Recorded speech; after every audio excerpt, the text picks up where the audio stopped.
तो चुनाव आयोग से मिली जानकारी के मुताबिक चौथे दौर में शाम 5 बजे तक 62.3% वोट पड़े हैं और ये आंकड़ा अभी और बढ़ेगा क्योंकि जितने भी मतदाता 5 बजे तक वोटिंग बूथ में थे और उसके अंदर पहुंचे हैं उन्हें वोट देने का अधिकार होता है। लेकिन अगर इस शुरुआती आंकड़े के हिसाब से देखें तो मतदान 2019 और 2014 के मुकाबले 6.8% कम हुआ है।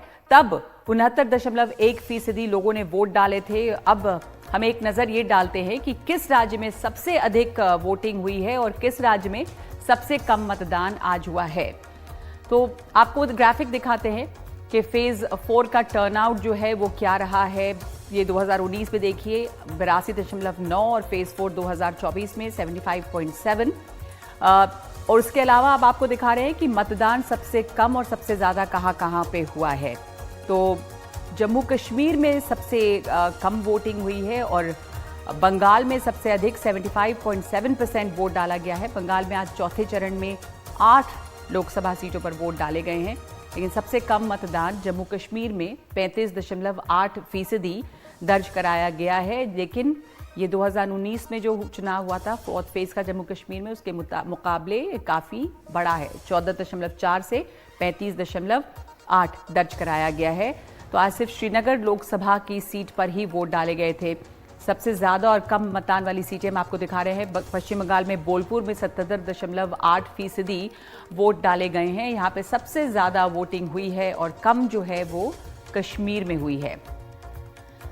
तो ज़्यादा और कम मतदान वाली जो सीटें हैं वो हमने आपको दिखाई, किस पे सबसे कम और किससे ज़्यादा मतदान हुआ है।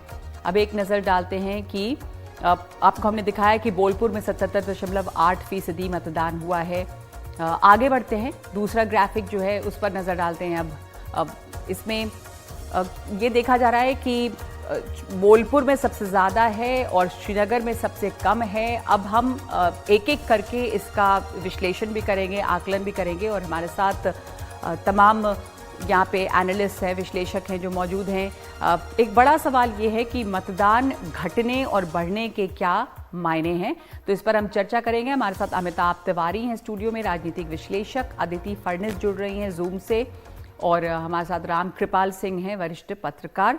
तो इस पर चर्चा करेंगे हम और एक एक करके आप लोगों से ये जानना चाहते हैं कि ये कम और ज़्यादा जो मतदान परिषद है, मतदान का प्रतिशत है, इसका मतलब क्या होता है। तो अमिताभ जी, अगर आपसे शुरुआत करूं तो ये 2019 के मुकाबले आप देखें तो लगातार सभी फेजेस में घटा है, तो इस घटने का क्या कुछ मतलब समझ में आ रहा है? ये देखिए, इस बार भी क्योंकि अभी 62% है, जब तक फाइनल होगा तो 65-67% पर जाकर खत्म होगा, यानी 2 या 3% पिछली बार के कंपैरिजन में कम होगा। लेकिन अगर टर्नआउट का कोई ऐसा इलेक्टोरल रिजल्ट के साथ कोई ऐसा स्ट्रॉन्ग कोरिलेशन नहीं है जी, अगर 1957 से लेकर के 2019 तक की बात करी जाए तो 16 चुनाव हुए हैं, 10 बार टर्नआउट बढ़ा है और 6 बार टर्नआउट घटा है।